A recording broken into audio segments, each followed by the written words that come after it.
There's a country where people have fought back against the sea, creating new land from nothing. It may sound like something out of a science fiction movie, but it's a reality in the Netherlands. Over centuries, the Dutch have turned water from a major threat into a powerful tool for innovation. With groundbreaking techniques, they've reclaimed vast stretches of land. But now, as rising sea levels and other challenges threaten their efforts, the big question is, why has the Netherlands had to battle the ocean in the first place? And can they continue to hold their ground as the fight grows more difficult? Let's dive into it. The Netherlands, a country built by the sea. The Netherlands, often called a country built by the sea, has a fascinating history of land reclamation and water management that has fundamentally shaped both its geography and economy. Around 20% of the country's land area has been reclaimed from the sea, creating unique landscapes and fostering a strong agricultural industry. One of the most remarkable achievements in Dutch history occurred in 1986, when the Netherlands officially created a new province, Flevoland. But this wasn't typical land expansion. Flevoland wasn't carved out from the country's existing territory, nor was it taken from a neighboring nation. In fact, this land literally appeared where once there was only water. Through the use of advanced dikes and polders, the Dutch turned what was once a waterlogged area into solid ground. This massive engineering feat has become a symbol of Dutch ingenuity, bringing to life the old saying, "While God created the earth, the Dutch created the Netherlands." And this wasn't just a local achievement. It's so monumental that the American Society of Civil Engineers considers it one of the 7 wonders of the modern world. The process started with the Zuiderzee works in the early 20th century, a project aimed at improving flood protection while simultaneously creating more land for farming. The key event in this project was the completion of the Afsluitdijk in 1932, a massive dam that closed off the Zuiderzee, transforming it into what is now known as the IJsselmeer. From there, additional reclamation projects continued, leading to the creation of several polders, including the Wieringermeer, the Noordoostpolder, and eventually the Flevopolder, which holds the title of the world's largest artificial island. The scale of the operation was so advanced and innovative that it's considered one of the greatest examples of human engineering. But was this engineering miracle enough to prevent future disasters? Let's look at how these techniques evolved over time. The roots of Dutch land reclamation. The Netherlands has a long-standing tradition of preventing the ocean from encroaching upon its land, a practice that has both historical and practical significance. This endeavor is primarily achieved through the construction of dikes, land reclamation, and advanced water management systems.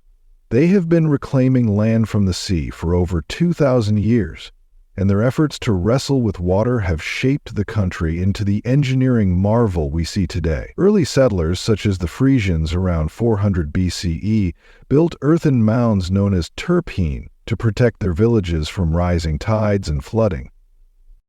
A key moment in this ongoing battle came between 1609 and 1612 with the creation of the Beemster-polder. This area of land was reclaimed from the water and to this day remains a UNESCO World Heritage Site due to the remarkable preservation of its landscape.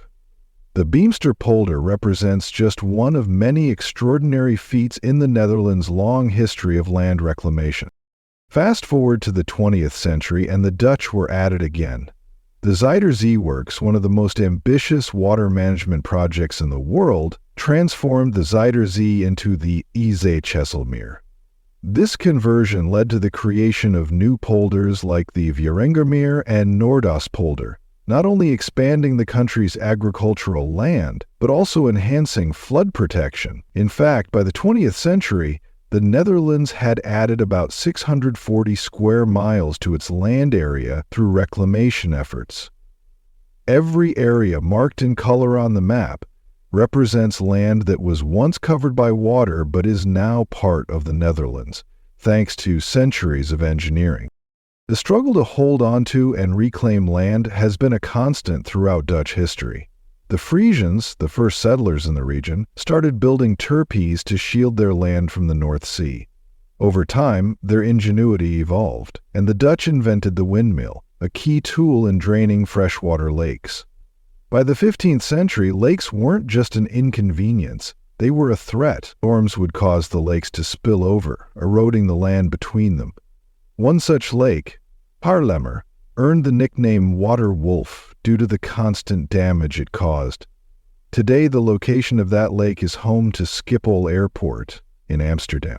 With the introduction of steam-powered pumping stations, land reclamation accelerated. The Dutch were now able to drain much larger lakes, such as Haarlemmer in 1852 and Wieringermer in 1930. This relentless draining of water led to the creation of polders, coastal areas that are drained of water and transformed into fertile farmland. The Netherlands is famously associated with polders, as this is where the drainage of wetlands for agricultural use began back in the 11th century. So why would a country want to reclaim land near the water?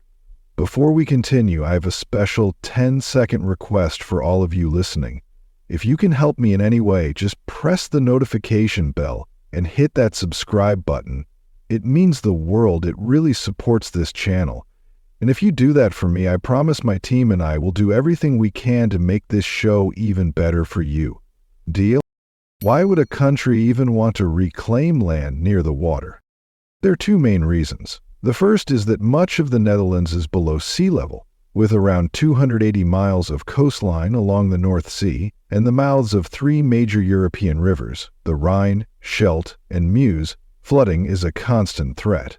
About 27% of the country's land lies below sea level, and 60% of its 17 million people live in this low-lying area. According to a 2007 study by Calvin University, if it weren't for the country's extensive use of dams, dunes, and pumps, around 65% of the land would be submerged at high tide.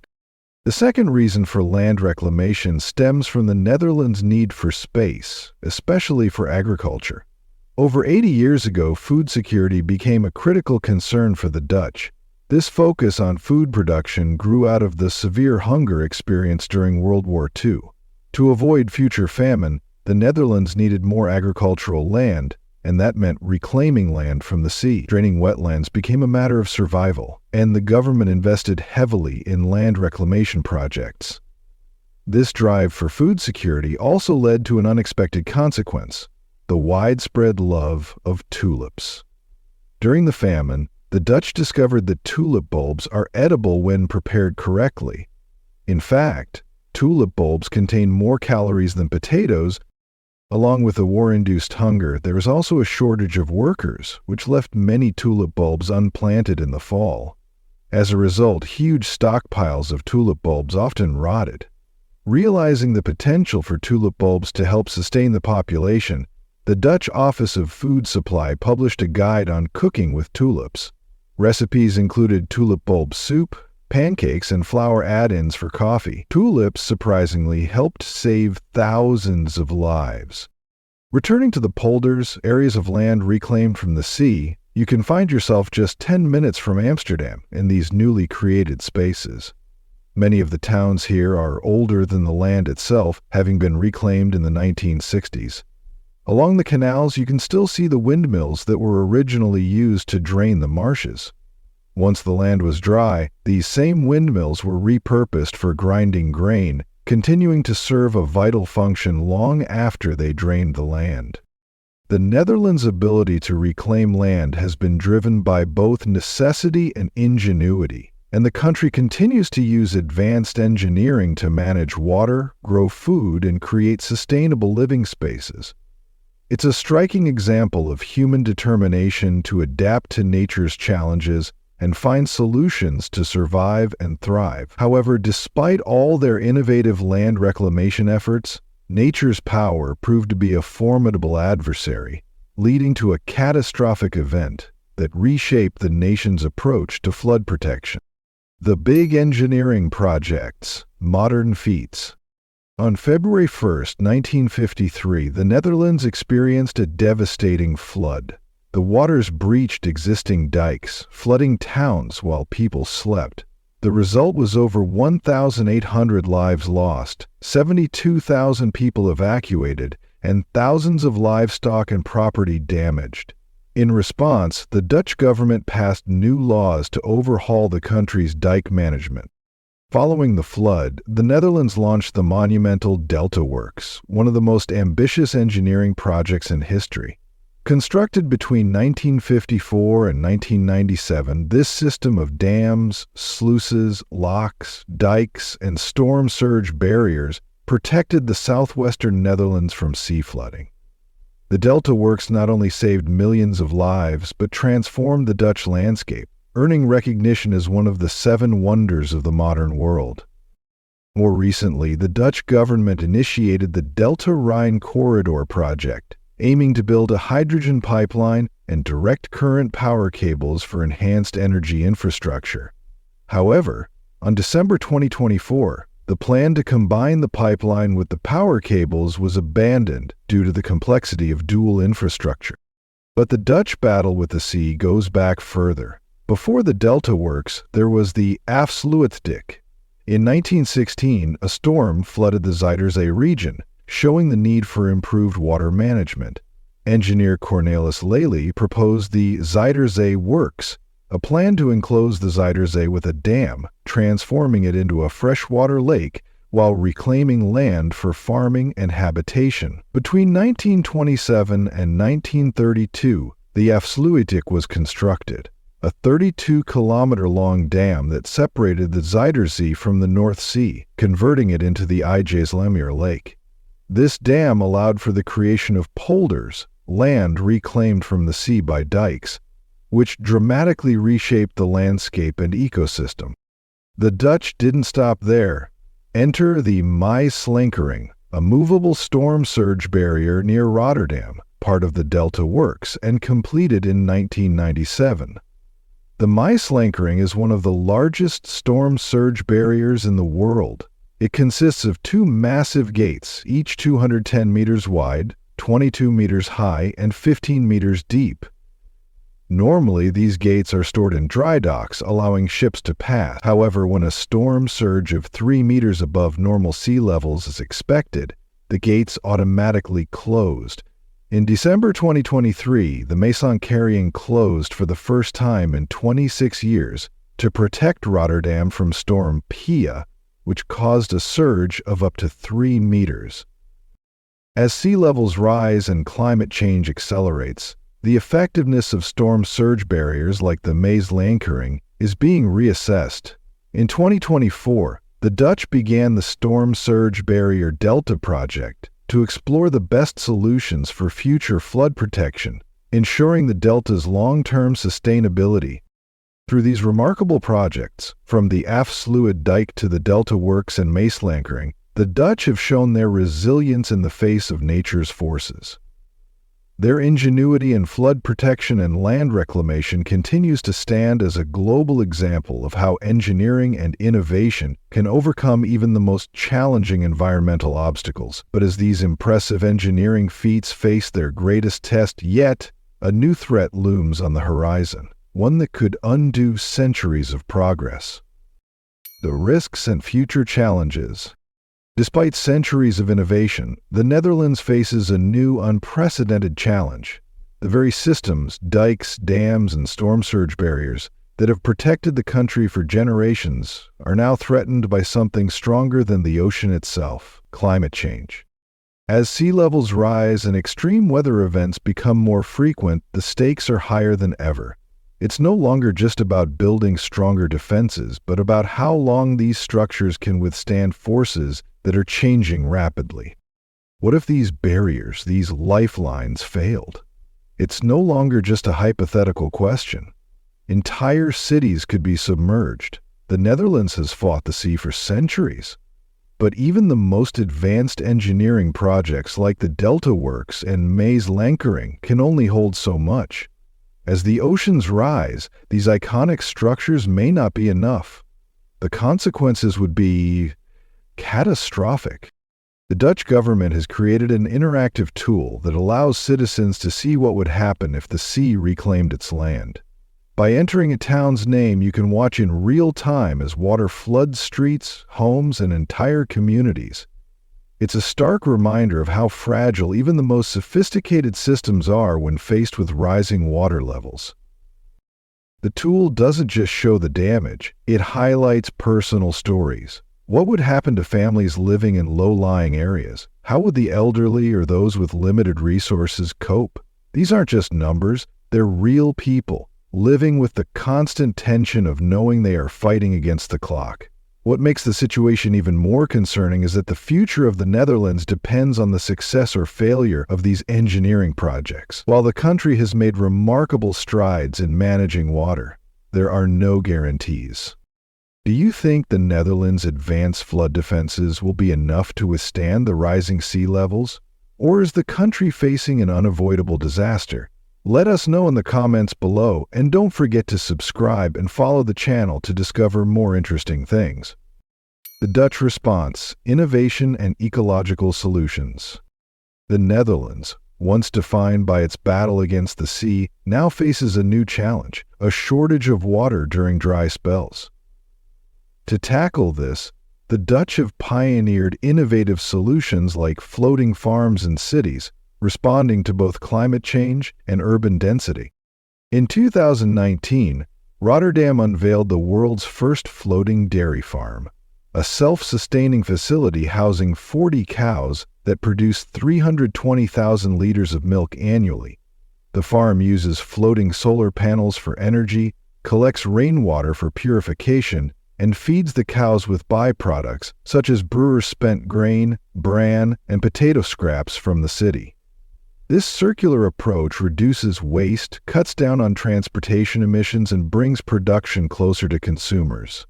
The design also emphasizes transparency, allowing visitors to observe the dairy production process, while the farm offers a resilient solution to flooding, ensuring food production continues even during high water events.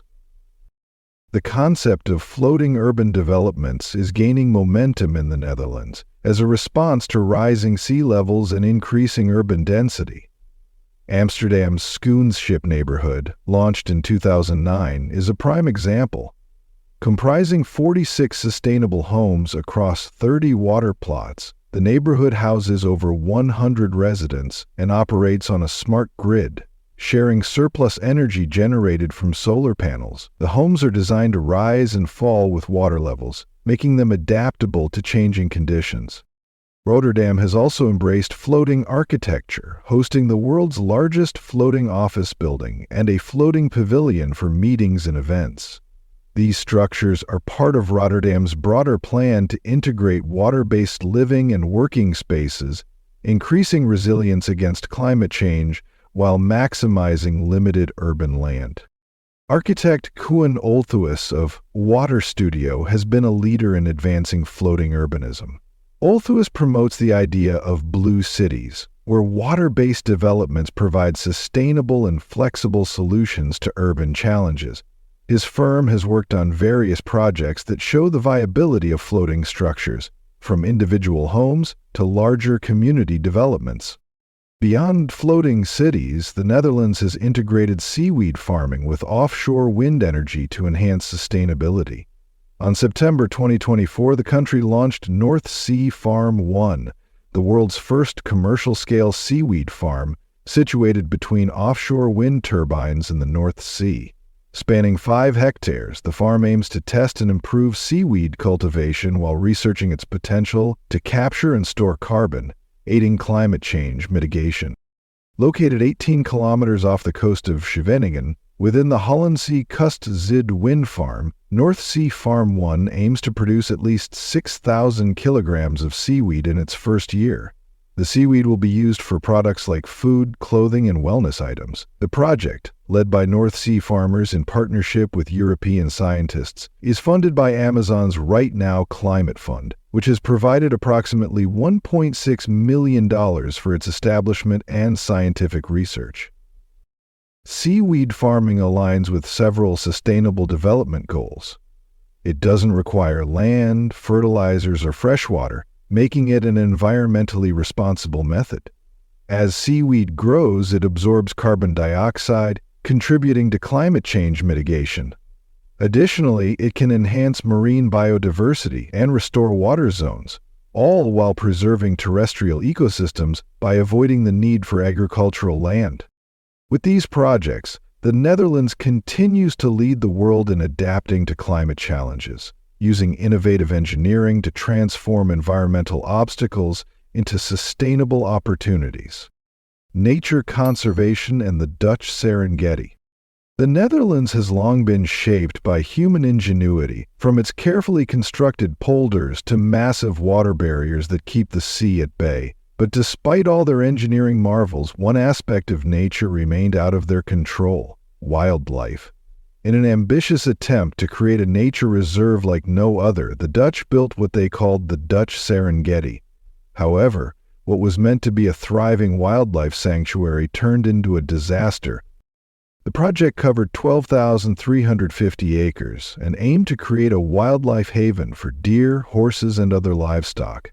Initially, the animal population grew to 5,230 after several mild winters, but when a harsh winter arrived, the numbers sharply declined to 1,850, a 75% decrease. The State Forest Service culled about 90% of the animals to prevent them from dying of starvation. The cause of the crisis? Overpopulation is driven by the lack of natural predators like wolves. The reserve's failure highlighted the limits of human control over nature. Overpopulation led to starvation, and the carefully planned environment became a place of suffering. The Dutch had created a space for wildlife but hadn't accounted for the natural cycles, predators, overgrowth, and resource competition that would throw everything out of balance.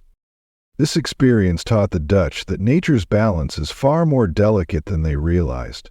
While they had mastered land reclamation and water management, they couldn't control the forces of nature. The land isn't a blank slate to be molded as humans see fit. It is a living, breathing system with its own rules and rhythms. The failure of the Dutch Serengeti shifted the country's approach to conservation. Instead of attempting to force artificial environments for wildlife, the focus shifted to preserving existing ecosystems and respecting natural balances. The Dutch began seeking ways to support wildlife in its natural habitat without disrupting the delicate equilibrium that sustains it. The failure of the Dutch Serengeti became a pivotal lesson in environmental management. It showed the Dutch that, no matter how much land they reclaim or how much they control the waters, nature's true needs are more complex than human intervention alone. As the Netherlands faces new challenges like climate change, habitat loss, and species extinction, the question remains: how will future conservation efforts align with nature's true needs? This failure reshaped the country's environmental approach, teaching them that respecting nature's complexity is the key to a balanced future. If you enjoyed today's video, please give it a like and don't forget to subscribe to the channel. Your support means a lot to us. Click on the video that appears on your screen right now. I'm sure you'll love this content. Comment below about the next country you'd like to see featured on our channel. Thank you so much for watching, and we'll see you in the next video. Thanks for being with us. Leave a comment, like to show your support, and remember to hit that subscribe button for more exciting videos. See you next time.